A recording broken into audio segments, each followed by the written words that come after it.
encore une fois, je pense qu'il est capital que vous sachiez ce qu'on fait de votre argent. Donc la première chose qui s'est fait, c'est qu'en effet, vous avez, c'est Sandrine Gricard qui avait instauré cela, soutenu des plus jeunes pour qu'ils puissent être formés par les meilleurs.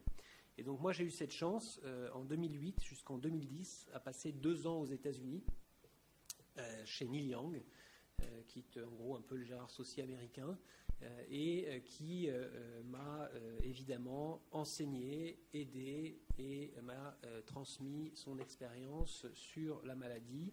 J'avais à l'époque reçu 10 000 euros de la part de l'association et mon salaire avait été complété par le NIH, donc par l'institut qui m'avait reçu, et puis par une bourse aussi que j'avais obtenue. Alors, je ne vais pas vous embêter avec ce que j'ai fait là-bas, je voulais juste 2 petits messages. Mon premier travail s'était intéressé à la machinerie cellulaire, c'est-à-dire à savoir ce qui se passait dans la cellule HPN. Et donc, en fait, ce que j'avais montré, alors c'est un peu compliqué sur ce schéma, mais ce que j'avais montré, c'est que dans l'HPN, comme vous le savez, il y a certaines molécules qui ne sont pas exprimées à la surface, elles sont néanmoins fabriquées. Et donc, ce qui se passe, c'est que ces molécules qui sont fabriquées mais qui ne sont pas exprimées à la surface, eh bien, il faut quand même en faire quelque chose et donc il faut que la cellule se débarrasse de ces molécules. Et pour se débarrasser de ces molécules, la machine à laver de ces molécules s'appelle le protéasome. Et donc, en pratique, ce que j'avais montré, c'est que si on inhibe spécifiquement cet organe cible, on est capable de tuer spécifiquement les cellules qui ont l'HPN. Donc ça, c'est quelque chose qui est très fondamental. Peut-être que dans 5 ou 10 ans, on a un postdoc justement brésilien qui revient en novembre pour continuer ses travaux. Ça ne se fait pas en 5 minutes.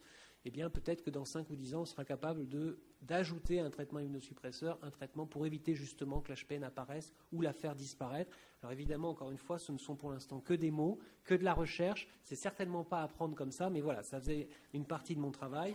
Et la deuxième chose que j'ai fait quand j'étais chez Neil Young, c'était d'essayer de mieux comprendre l'aplasie médulaire. Et donc, on avait repris à la fois chez des patients qui avaient accepté de donner des prélèvements sanguins au moment du diagnostic de leur maladie après traitement, de pouvoir analyser des molécules de l'immunité. Et j'avais aussi mis en place un modèle de souris qui permettait de mimer la maladie. Comme vous le savez, les petites souris, ça nous permet de mieux comprendre les mécanismes physiopathologiques des maladies. Et donc, en fait, en 2 mots, ce que j'avais confirmé, montré et qu'on avait finalement publié dans Blood, c'est le fait que dans l'aplasie médulaire, on a une diminution du compartiment régulateur, c'est-à-dire des cellules qui évitent que le système immunitaire s'emballe.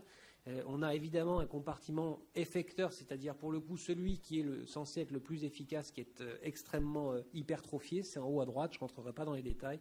Et puis j'avais montré à l'époque un nouveau type cellulaire qui pouvait être aussi impliqué et donc qui pourrait dans le futur être la cible aussi de nouveaux traitements. Donc voilà, donc ça c'était un don de l'association HPN France. Alors ensuite, je ne vais pas rentrer dans les détails, mais il y a un garçon qui s'appelle Michael Losky, qui a été interne chez nous il y a maintenant 2 ans, qui est actuellement en postdoc à Minneapolis, chez, là encore, des experts du sujet.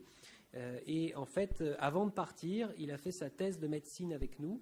Et je ne vais pas rentrer dans les détails parce que c'est Gérard Saucier qui va vous présenter les résultats tout à l'heure. L'idée, c'était en fait d'étudier le long terme des patients sous éculizumab. Encore une fois, quand vous traitez des patients avec une nouvelle molécule, c'est très bien d'avoir des résultats très vite, très bons, mais c'est aussi très bien quand ces résultats persistent dans le temps. Et donc, Michael, en fait, a fait le tour de France et il a été dans tous les services parce que comme c'est des maladies rares, on ne peut pas demander à nos collègues de remplir les dossiers parce qu'ils ne connaissent pas non plus cette maladie. Donc, il faut qu'il y ait entre guillemets, des gens experts, formés, qui aillent dans les services pour pouvoir récupérer ces données. Et donc, Michael a été dans toutes les villes de France pour récupérer ces données. Il a publié ce travail il y a maintenant 1 mois et il a eu une bourse de 5 000 euros, là encore, par votre intermédiaire, qui lui a permis de faire ses voyages, d'aller chercher ces données et ensuite de publier.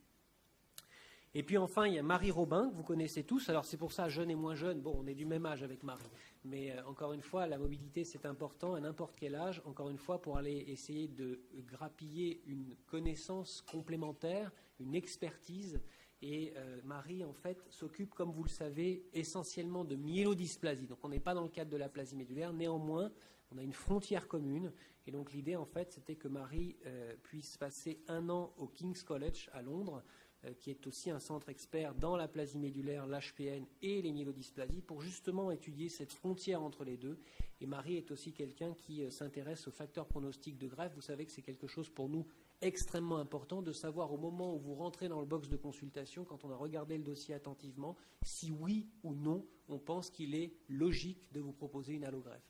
Encore une fois, ça ne se fait pas comme ça ne sort pas du chapeau. On essaye, en fonction des marqueurs de la maladie, en fonction du malade, en fonction du type de greffon dont on dispose, eh bien, de proposer ou non une greffe avec les risques et les bénéfices. Et quand on part à la greffe, c'est qu'on pense que le bénéfice est plus important que le risque. Et c'est justement par des travaux comme ceux que Marie est en train de faire qu'on arrive à identifier les facteurs qui feront qu'on décide de faire la greffe.